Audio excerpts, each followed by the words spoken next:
Welcome to another episode of Boulder Media Radio. I'm your host, Javier. Hope you guys are having a wonderful, wonderful week. I know it's only Tuesday. I feel like it's been forever since I've done some of these episodes. I've not taken a break so much, but been having some things I haven't had to take care of. A lot of good activity going on in my life, which is splendid. I can't complain. And you guys have probably been seeing a lot of my stuff as far as, a lot of the videos I've been doing for the past almost 2.5 weeks. And I haven't done as many. I still am doing my weekly live videos with Boulder Media Radio once a week on Tuesdays at 10:30 Mountain Time. I know it's about 10 till 10:30, so we started a little early. Had some things going on that I want to kind of get cranked out for today. And I just want to say thank you for tuning in. I hope you guys are having a wonderful, wonderful day.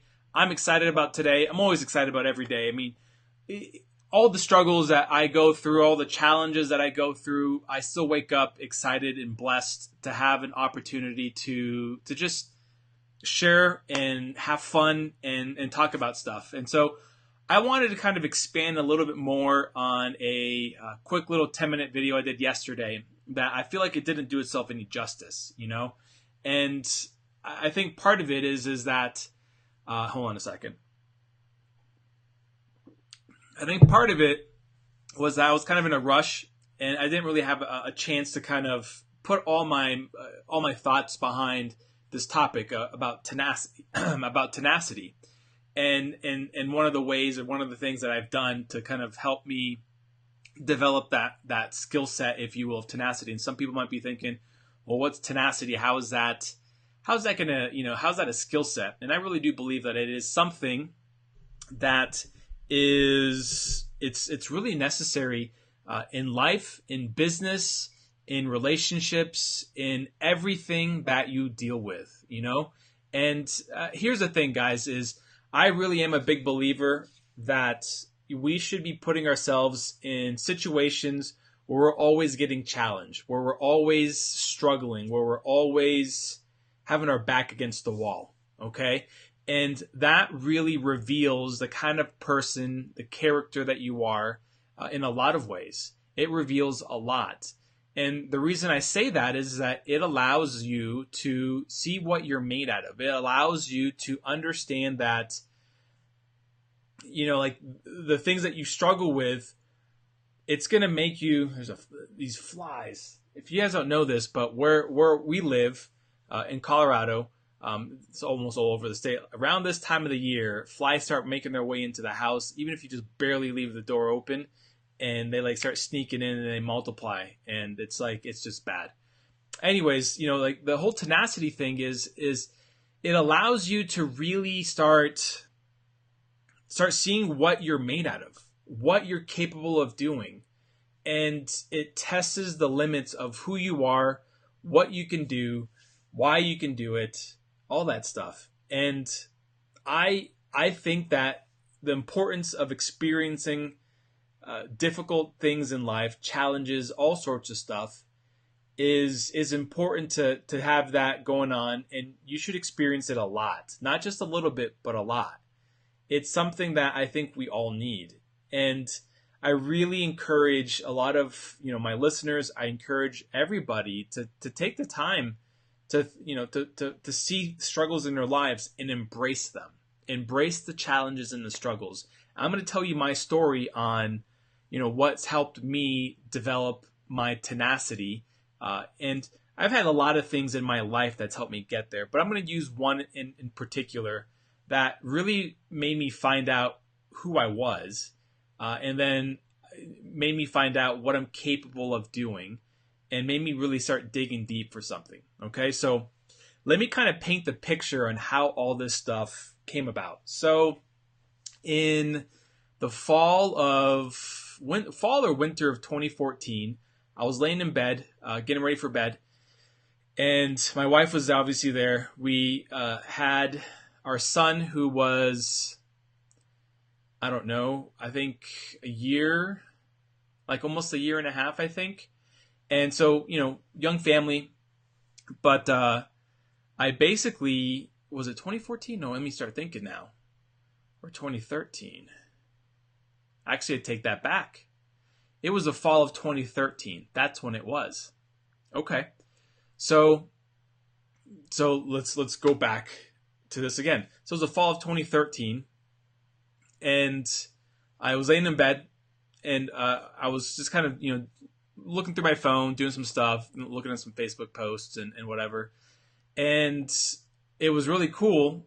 Is I noticed that there was a lot of stuff that was going on on Facebook about these Spartan races, and I've done some Spartan races in the past, and I just didn't do all of them. I did a few of them. I did some with my clients. I did some in different instances. My wife did one Spartan race with myself, and they were fun. We did them all locally in Colorado, and we never really went beyond just doing some Spartan races here and there. Didn't really go full-fledged on it. And I to let you guys know, I don't like running. I'm sorry, let me rephrase that. I don't mind running. Running was fun. I can't run as much as I used to. I just didn't like running just like down a road or whatever. I needed to have purpose behind my run. And Spartan races kind of gave me a little bit more purpose behind my running and training. So with that said, when I was laying in bed, I looked at my wife and I said, you know what? I said, I want to be able to get a Spartan trifecta. And she kind of looked at me and she's like, what? She's like, I want to get a Spartan trifecta. And she knew what it was.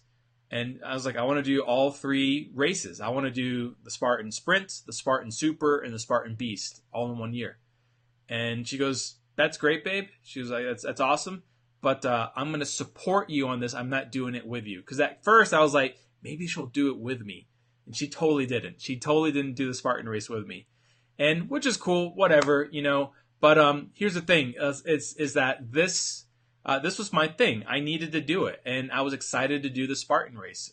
So, I told her about it, and so she was all for it. She was like, so which ones are you going to do?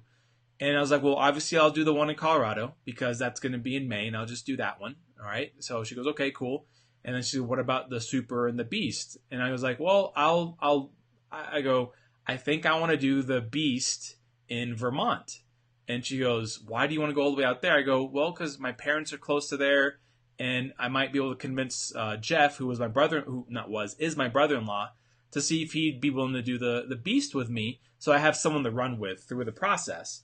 And she's like, okay, so, and what about the Super? I was like, I'm not really sure. I was thinking maybe going to like Chicago, because my niece lives there, and I can just crash with her for a couple nights, do the race, and come back home. She goes, okay, so you've got your 3 races. And then she goes, do you know what you're going to do to train for this? I'm like, yeah, I know what to do to train for these races. And mind you, I owned a gym. I owned a fitness studio. And I basically had at that time, in 2013, had owned it for, 7 years? 5 years? 6 years? Something like that. 5 years.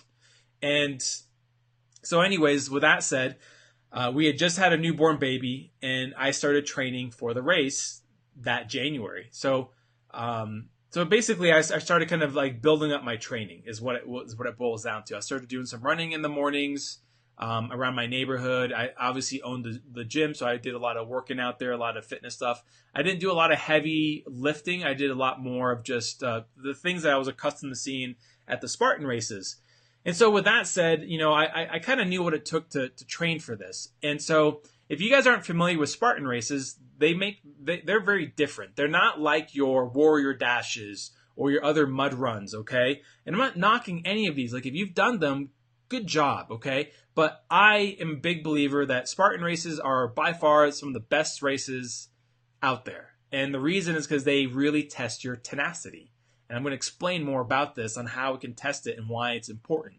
And so, if you're not familiar with them, Spartan races, they give you an undisclosed distance of the race, okay, depending if you do a sprint, super, or beast. They give you a guideline. They say it's going to be between this many miles and this many miles for the sprint. And it's going to be this many miles and this many miles for the super. And the same thing with the beast. And then they don't give you all the obstacles. There are standards of the obstacles that you do. And then there are like surprises, okay? And before Spartan started kind of exploding, that was kind of their thing. They told you nothing. You showed up prepared but unprepared. Like, you showed up as prepared as you can possibly be, but you weren't really sure where it was going to go and all that stuff. So, with that said, what I basically ended up doing I started preparing as best as I could for the race. One thing that you always have to prepare for every Spartan race are burpees. And the reason is that if you don't accomplish an obstacle, you have to do 30 burpees. And so some people don't understand how that kills your emotion and your spirit. It is literally like a dagger right in your gut, okay? Because it hurts. And let me explain this, is that a lot of the other obstacle course races, they don't... If you skip an obstacle, there's no penalty for it. You can just walk around it and skip it and keep going and technically say, hey, I got my medal for this. And that's fine. I'm not knocking it. I'm just simply saying that I kind of like the fact that there is a penalty for not accomplishing something that's on the course. It's just like in life. If you don't accomplish a certain thing in life, there's a penalty for it. That's just what it is, And I think that Spartan Races really is a life-like race in what we all face. And so if you guys aren't familiar with some of the things, like the course like some of the obstacles that they have, they're everything from rope climbs to literally tossing a spear, which is hard. Okay, like where do you go get a spear and practice spear tossing? Like it's not one of those things that, I'm just gonna go to Walmart and go buy myself a spear. Can't be like Brick from Anchorman and go get a trident and start practicing how to throw tridents, So, so you got spear toss, you got rope climb, you've got what's called a bucket brigade, which is my least favorite one, where you have to load up a bucket, a 5-gallon bucket of rocks that has no handle, and hold it like this or however you can find it and take it up a mountain or whatever and back down. And it's just, it kills you. You got to go through mud. You got to go through water. You got to go underneath, water and you have to climb over walls. And I mean, there's all these obstacles that you got to go through. And some of them are really scary and others are not. Like you got to crawl through mud under barbed wire. To some people, that's freaky. And so all these obstacles are really designed to really test your tenacity, your willpower to get through all of them. Rope climb, some people don't have the grip strength to actually climb up a rope or the understanding on how to do it. And that's something that I practiced on. I started working on my grip strength so that I can start climbing up a rope. I didn't practice spear toss because I didn't have a spear. And so, with that said, you knew what the standards were for some of the obstacles, but you didn't know what else they were going to be throwing out there because every year they'd have something different. And so that was really cool. That's what I enjoyed about Spartan races. So I did my first race in May of 2014 for part of my trifecta. I did that first race in May. It was called the Spartan Sprint, and it was in Fort Carson, Colorado, and it was great. It was a short drive, and we took some of our clients down there, and we did the race all together. And it was fun. We had fun doing it, and that was the whole purpose behind it. It was just to have fun to do the race. So then once we did that, you get your medal, whatever, and it was a sprint. It was called the military sprint. So the U.S. Army at Fort Carson designed it, so it had a lot of military-based type obstacles as well too. And so you got a kind of a unique medal for there because it was a military sprint, which was neat and all that stuff. With that said, what the sprint was, it was like I think 3 miles. It was between like 3 to 5 miles. That's what they kind of say. It's like 3 to 5 miles is what the sprint is. And it's like 20 obstacles, something along those lines. So you get done. I think since I did it with my clients, I didn't really run it as fast as I probably could have because I wanted to do this like a team thing. And it was a local event, so I wanted to do it that way. And so I think we got done in like a couple hours or something like that. I forget. So with that said, we get that race out of the way. And I took a quick little break, and then I started training. I started amping up my training, like I think around July. And so the reason I started amping up my training is because I was trying to literally build myself up to get prepared for the Beast, which was going to be my next race, which was going to be September around this time frame. I want to say it was like the 3rd week of September. And I was like, okay, September in Vermont, that shouldn't be bad. Like the weather should be okay. And if you guys aren't familiar where this race is, the race is in Vermont, um, on Mount Killington. Okay, Mount Killington is one of the really nice ski resorts in Vermont. And if you guys are familiar with ski resorts, a lot of them that are nice, that have big mountains, have double black diamonds, have single black diamonds, have a lot of tough terrain. And that's where the race was hosted. And also, that is where the World Championship for Spartan Race was hosting their event.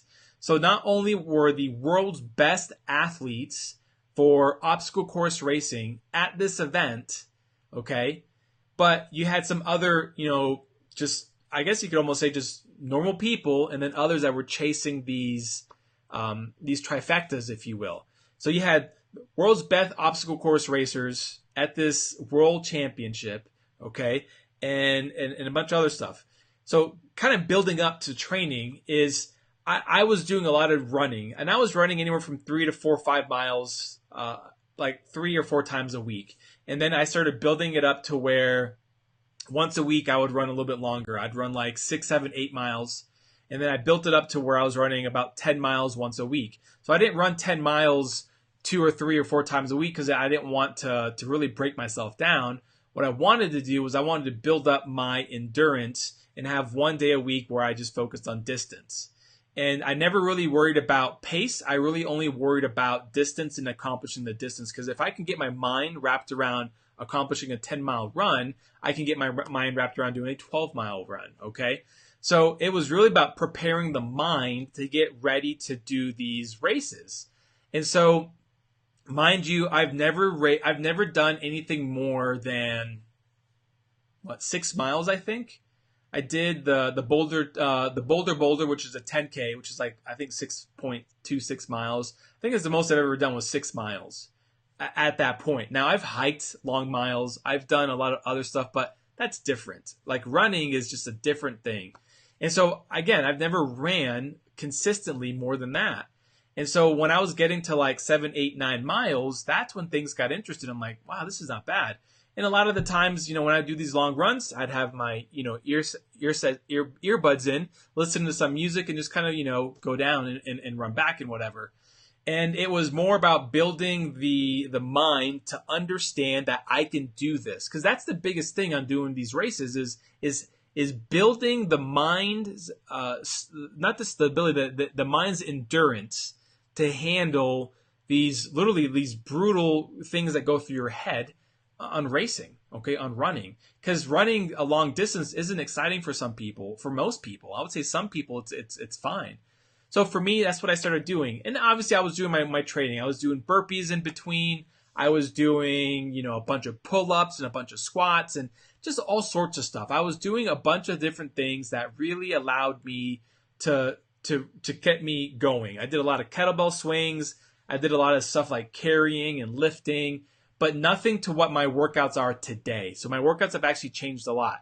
So it was really just a lot of my stuff was based on more endurance-based training and not as much strength-based training.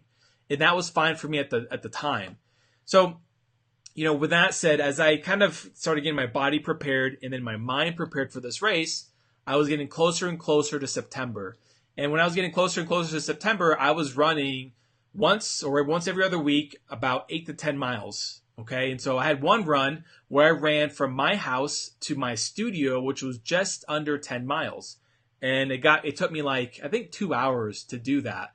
And so I had my wife actually, and the reason is I was testing something out, because I was like, all right, if I'm going to run this many miles, I'm going to have enough food in my system to sustain myself, but I can't eat enough to where I'm going to want to puke. And that was the biggest thing that I don't think, people that are running long distances understand, is that you actually have to eat before you run. And a lot of people are like, I can't do that. Well, you're going to kill your body, because where is your body going to draw that fuel from? And so what I did is I actually ate breakfast, and about a half hour, 45 minutes later, I actually went for my run. And so I had, I think it was like eggs and oatmeal or something like that. And so what I ended up doing is I ate food, and then I ran to this gym, which was about 2 hours to get there running. My wife was teaching a class that morning, and I got there right when the class was over. And, I was sore, but, I was like, all right, I did this. I can actually run 12 miles if I needed to, because it was all a mental thing. in that run, I also had my backpack, well, not a big backpack, but it was more of like a camel pack. And it allowed me to just hydrate and all that stuff.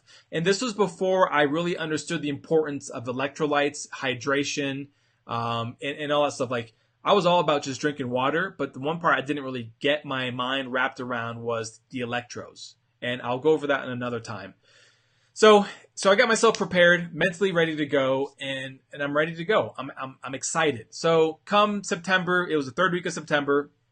We had a young son. He was just over a year. Okay, so he was about a year. I don't know what, year and a half. Not even a year and a half. He turned. His birthday's in July, so he was like a year and 3 months. Okay, and so young kid.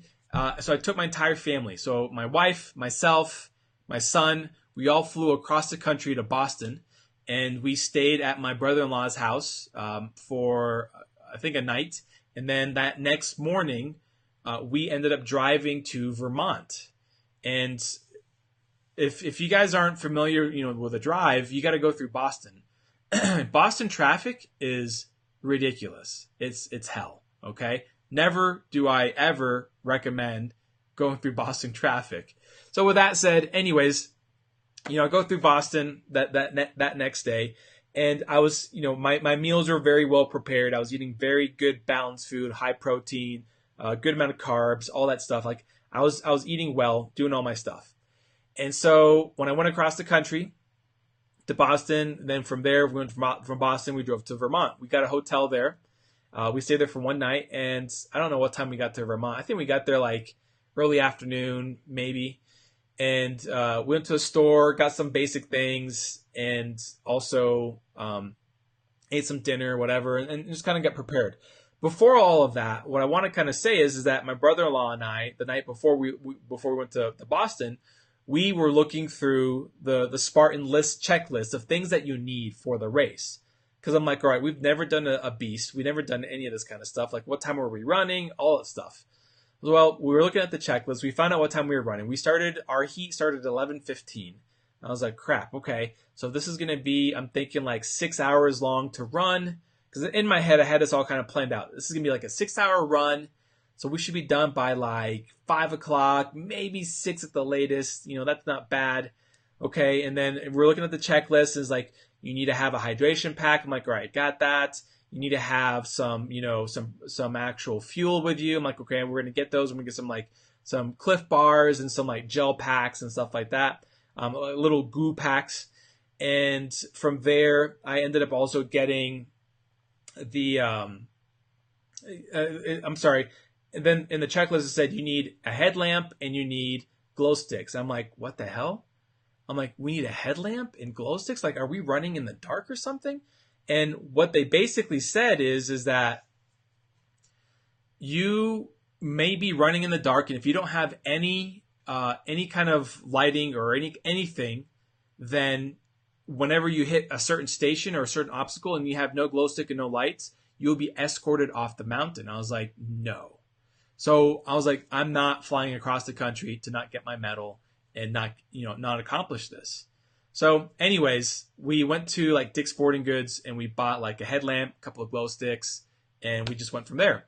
So next day we go to Vermont, we check into our hotel, we go get dinner, and then I go to sleep. And if you guys are familiar with this, like if you have race days or any kind of, upcoming competition or anything like that, usually it's really hard to go to sleep and get good rest. But I tried. So woke up the next day, had my breakfast as normal. I had oatmeal in my breakfast. I'm not always a big fan of having oatmeal, but I needed the carbs to fuel me for the race. So I was good. Got myself ready to go. And when we woke up, it was not warm. When we got to Vermont, it was not, it was nice. It was just chilly. Okay. So it was supposed to be like in the 30s. And I was expecting maybe 40s, 50s. And usually in those kind of temperatures when you're running, you cool down naturally. 30s, I'm like, man, you really have to be active the entire time. And that night, before we woke up, the next morning for race day, we went to go to dinner, and there was this guy that had like a Spartan Race or Spartan t-shirt, and my wife was talking to him when I went to the bathroom, and she's like, are you doing the race tomorrow? And he goes, yes, I'm doing the race. And she goes, how have you done this race before? And he goes, yes, I've actually done this race before. It's the most brutal race I've ever done in my life. Last year, it took me just under 8 hours. And my wife told me that when I came back, and I'm like, are you kidding? It took him just under 8 hours. And I'm like, did he look fit? And she's like, yeah, he looked like he knew his stuff. I was like, crap. And then I go, what else did he say? And my wife says, well, he said that this race he's expecting the race to be over that. Like, he's expecting it to be closer to 9, maybe 10 hours for most people. And I'm in my head, I'm like, holy, you know what? What did I get myself into? I was like, well, it is what it is. I signed up. I flew out here, paid a lot of money. I'm doing this. Nothing's going to stop me from doing it. It was just kind of like one of those mental blocks. That's when the tenacity started kicking in. And so what happened is when the next day when we got prepared for the race, my brother-in-law, got some breakfast. We got, ready to go. It was cold. It was in the low 30s. It was really, really windy as well too. So when we got there, we had our hoodies on. We had some long pants on, but underneath we had our shorts because we knew we'd be going through mud. We had our shorts, and I had like a running type shirt, and then also a long sleeve shirt as well too. That was all, wicking water and all that stuff because we didn't want to maintain any kind of water on us. We didn't have any cotton whatsoever. Nothing on me was cotton. And so we tried to stay as warm as possible. And then as we got closer to our heat, we were trying to actually jump the fence and get into an earlier heat, and they wouldn't let us. I'm like, crap. Because we were, getting concerned. I was like, okay, we might be running in the dark for real. So anyways, what happened is that we had to go in our 11:15 heat. Before all that, I already had my pack ready to go. I had fuel. I had actually goo gel packs. I had Cliff Bars. I had a whole bunch of water and some, that was about it. I had no electrolytes, no salt tablets, none of that stuff. That stuff I did not know as much about until I started racing more. So as I was, getting ready for the race, I was excited. My brother-in-law and I were super excited. It was cold outside. We took everything off. They give you these little headbands that go around your head that have your number. And it was so cold that my ears were getting cold. And if you guys know this, whenever you're outside cold and your ears are getting cold, that's not good. I had to put them over my ear, the headband, to go over my ear to keep my ears somewhat warm. That's how cold it was outside. Okay. And like you could see your breathing out. You can see the hot air coming out of your mouth. That's how cold it was outside. Okay. And on top of that, it was overcast. Okay. So there was no sun, none whatsoever, overcast and wind blowing. Okay. And it wasn't like a warm wind. It was a chilly wind that if you were out there in shorts and a t-shirt, you'd get a little cold. Okay. And so we're kind of jumping around and moving to kind of stay warm and going from there.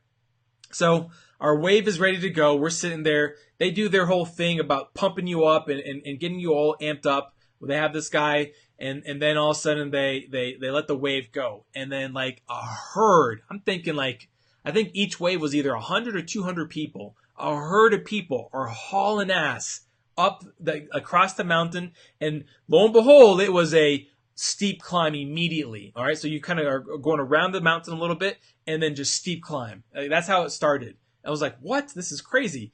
But people were like, almost like sprinting it.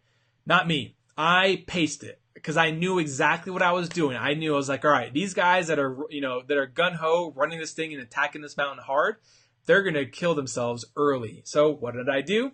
I just started pacing. Boom, boom, just kind of working my way up. And then as I get to the mountain part, I would just kind of hike up big steps. And so we're doing all that stuff. The beginning of it wasn't too bad, okay? I always say the first 1 to 2 miles, maybe 3, are always the toughest because you got to get in your groove. And that's really hard to get your mind into that, to get in your groove, find your stride, and get your mind to start thinking what you have to do. Anyways, I don't recall all the obstacles that I had to go through, okay? There were so many different ones. But what I will tell you is that there were certain points in that race where I literally experienced every emotional thing that you could ever go through. I experienced joy and having so much fun doing this race. I experienced hatred and not liking anybody and wanted to get off that mountain. I experienced fear, okay, scared that I didn't know what I was getting myself into. I experienced literally complete numbness in my body, okay? I essentially had my legs, okay, because I didn't have enough salt in me, enough electrolytes in me. I literally had my body stiffen up, okay? I literally was suffering cramps from the waist down and could not move my legs. Like, I was stuck almost. And I experienced, satisfaction for finishing the race. Okay, you guys may not know that I actually finished the race. I experienced everything, and I'm like now. And as I'm talking about this and reliving this moment, I'm like getting goosebumps because I experienced everything in under 9 hours. That's how long the race took me. Under 9 hours. It was like 8 hours and 50 minutes or 8 hours and 55 minutes. Under 9 hours. We started at 11:15. I think we crossed that finish line at about 9. Okay? 9:05, something like that. And it was hard. It was the hardest thing I think I've ever experienced, physically ever experienced in my life. Because I had to go through so many mental struggles and challenges. I had to put myself in these tough situations, and I questioned myself. I was like, what am I doing? And there was a point in that race where I got to the one part of the top of the mountain, and at that top of the mountain, it was actually snowing. And the chairlifts were going because they were letting, not prospects, but they were letting all the visitors and friends and family to go up the chairlift and visit people there. So my parents went up there. I'm sorry, I take it back. My dad went up there, and maybe my wife, I'm not sure. And my sister as well too, went up there, and I was at the top, and I was like, my dad was trying to be all excited, and I was like, Dad, I can't move. I need some salt tablets. I need something. Someone's got some salt, and then I literally stopped, and I took some salt, drank some water, and it finally started kind of clicking in my body. Okay. And my legs started, actually moving correctly again. And, at the top of the mountain, it was cold. I would say it was probably high 20s. Mid to high 20s at the top of the mountain. It was snowing, okay? It wasn't sticking, but it was snowing, all right? Mind you, cloud, overcast, sitting on top of us, wind blowing. And I had a long sleeve shirt, that was repelling, but kept heat in. But there was this dude that was had a t-shirt on, a cotton t-shirt, okay? And he was cold, and he was almost crying. And I looked at him, and I knew this. I was like, dude, you got to start running and start moving, because he was walking. I was like, that's the only way you're going to keep your body temperature up. Otherwise, you're going to be off this mountain. And I had to leave. I couldn't help him because I knew mentally in my head that if I was going to be around that sort of stuff, I could not sustain my own self because I had to focus on me. And if you're thinking, Javier, that's wrong. Why would you leave other, people on a mountain that are struggling through that? Dude, I was going through my own battles already. I remember at the top of the mountain, I was on the verge of crying. Seriously, on the verge of crying because I just wanted to see my wife and kids. Or at the time, my wife and kid. And at that time, I think I was at mile marker 5 or 6. And I was like, okay, I'm about halfway done. Maybe it was mile marker 7 at the top of that mountain. I forget. And I was on the verge of crying. And, but I gathered my thoughts, I gathered my emotions, and I said, I'm going to finish this thing. So I keep going, and my brother-in-law was with me the entire time. I didn't express any of these emotions to him because I wanted to stay positive. And then it started getting dark. Sun started setting, okay, and it was getting darker. There was one part of the mountain where first of all, let me explain this. We ran out of food. We had a lot of, Cliff Bars, we ran out. And at the bottom of the mountain, because the mountain, the race makes you go up the mountain, then come back down, then go up and come back down. At the bottom of the mountain, I looked at my dad. I was like, Dad, we have no more food. I need you to go find some Cliff Bars. He's like, are you kidding? I'm like, no, go find something. I go, we're going to go up the mountain and we're going to come back down, but I need you to take care of this as quickly as possible. So anyways, we go up, do some obstacles and come back down, and he gets us some Cliff Bars. I'm like, thank God, because we needed fuel. And so we stopped and we ate, and it really helped us. There were people at that bottom part that were crying. like literally crying. Okay. And they haven't even finished the race. They had like another 6 miles, another 5 miles, another 4 miles, I think. I don't remember. They were crying. Grown men crying. Grown women crying because they've never experienced anything like this. Like, these are adults crying because their spirits have been shattered. Okay? That's crazy. Like, how does that happen? How does a race make you cry? You know?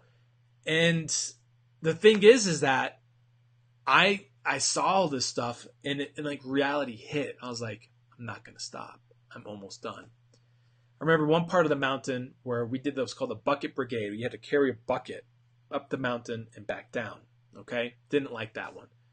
Well, we had to do it again, and we get to another obstacle, and I look at the guy, and I was like, "Hey, we've already done this." He goes, "You did." He's like, "You did it on the other side. This is another obstacle. This is the other side of the mountain now." I'm like, "You've got to be kidding." He goes, "No, this is the next obstacle." And I was like, "Crap!" And literally, my soul was like crushed because I hated that one. That was the one of the obstacles that really made it hard. So what did I do? Fill up my bucket, put rocks in it, and go up the mountain. And I did the obstacle. There was other parts where it was like the death march. And if you guys don't know what the death march is, it's like it's like, you're walking towards death. And there was a part where we had to go up a double black diamond. And we're hiking up this. One of the guys looks over me. He's like, this run right here that we're going up. I'm like, yeah. He's like, it's fun going down in the wintertime. I'm like, are you kidding me? And he goes, no, it's great. It's double black diamond. I'm like, son of a. So we're going up a straight line, not like switchbacks. I'm talking straight line up the mountain. Okay. And then we think we get to the summit, and it was a false summit. And then we go back up more, and we go back up more. I am convinced it was about a mile walk. Because you can't run up that, man. You cannot run up. At least normal, people can't run up that. Top athletes can. But we didn't run up that mountain. We were hiking it. We get to the top. My brother-in-law start eating some more Cliff Bars, drinking some water, doing some stuff, whatever. And then we're getting close, and sun is setting. It's dark now, okay? And we have to have our headlamps on. We put our glow sticks on our packs, and we're running with headlamps, glow sticks. And some people get with us and they're like, hey, we don't have a headlamp, but we were told that if one or two people have a headlamp, you can go in groups of 4. So they're like, can we run with you? I was like, yeah, totally, whatever. At that point, I was in a total mental of, I hate everybody. I dislike everyone. Don't talk to me. I was literally just like going through obstacles and just destroying them, like doing whatever I needed to do to get through it. And then moving on to the next obstacle and going to the next obstacle and going to the next obstacle and just moving on. Did that with everything. And then as we were running, I saw light, and I was like, Jeff, dude, we're almost close. And so we're running, and we're getting closer. We hear the music, we hear the crowds, we hear everyone cheering, and like I'm just getting emotional about this right now. This is crazy. Because I've not really relived this entire event until now. Like, you guys are seeing this live right now. So we're running, and we get to the finish line, and we cross it. And my wife was there, my dad was there, my mom was there, my son was there, like our entire family was there, and they didn't know what time we'd be crossing because, like, they were expecting us to cross sooner and sooner, and it just never happened. And so we finally crossed the finish line.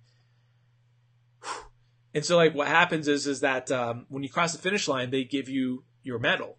And it's really cool. It's rewarding. And the medal is like, it's a badass medal, man. It's actually somewhere upstairs. It shows you how much I cherish these things. Not as much, I guess.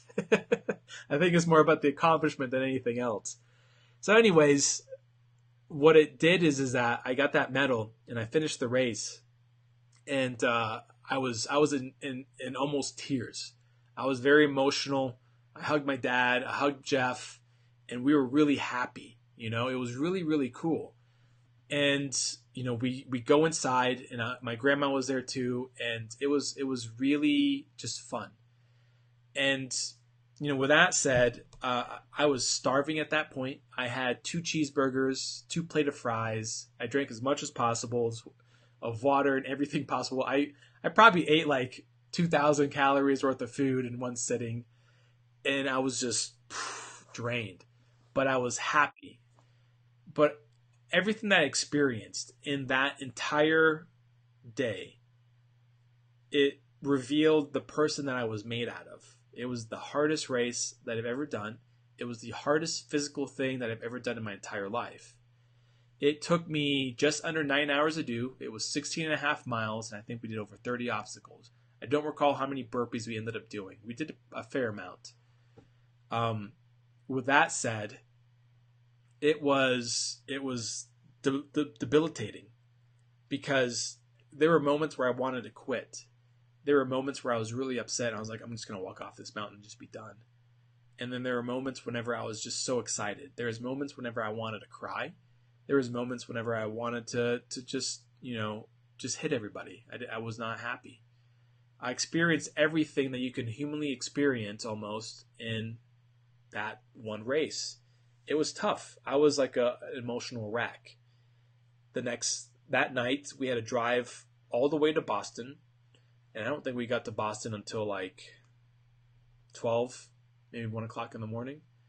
Take a shower, get cleaned up, sleep for a few hours, and then drive to the airport the next day to fly across the country on Sunday with my son and my wife. Excuse me. And then the next day after that is go to work. At the end of that, I was like, man, it was cool. I was really proud of myself. I looked at that medal a lot. And I was like, this is really cool. And what it showed who I was, that race really revealed the kind of person I've developed myself to become. A person that never gives up, a person that even if all the decks, are in your favor, you find a way to be victorious anyways. You play with the best cards that you have. It revealed, what my willpower was. It revealed what my mental capacity to fight through anything, my tenacity to fight through anything, what it was. It revealed my physical endurance. It revealed my emotional endurance. It revealed my spiritual endurance. It revealed everything in that one race. And it was really cool. And sometimes you don't know how much tenacity you've developed until you put it all to a test. Was this, equivalent to a SEALs training course or camp? No, not even close. Okay? But I believe that the development that I gained from doing this race, it allowed me to see what I was really made out of. Okay? Has it changed the course of my life, after that? Maybe. But it allowed me to see what I was made out of. And I think that's important, is that a lot of us don't know what we truly are capable of doing. We always set limits in our life. We set limits to what we're capable of doing. And that's the challenge, is sometimes if you set limits, you're not going to really know what you're made out of. And this revealed what I was made out of. It really helped me a lot, and it was cool. Would I do it again? I ended up doing it again the following year. I did another trifecta. And that was the last time I did it. I couldn't do any more of them. I was trying to do another one, I think in 2016 or maybe 2017. I forget. One of the two. Maybe it was 2017. And I didn't because I sustained some injuries that I couldn't do the races anymore. And my feet were just killing me. Now my feet are doing much better. It's crossing my mind about potentially doing it again. Where am I getting to with all of this? Do whatever you can to test what your willpower is made out of and see what your tenacity is. Anything. Put yourself through situations that are a struggle and a challenge, because you will be happy when you see the kind of person you are on the other end. Or you might be sad that you're not that person that you wished you were. But here's the cool thing. You can actually make those changes, adapt, and become the person you truly want to be. So that's what I learned about a Spartan race, about who I was, what it revealed in me, and what I'm capable of doing. And I did it again, and be willing to do it again as well too. So that's my story about tenacity. That's my story about how to develop it, and just kind of how it all goes. I hope you guys enjoyed it. A couple of little emotions in there. I don't typically show those a lot, but yeah, hope you guys enjoyed it. I'll talk to you guys later.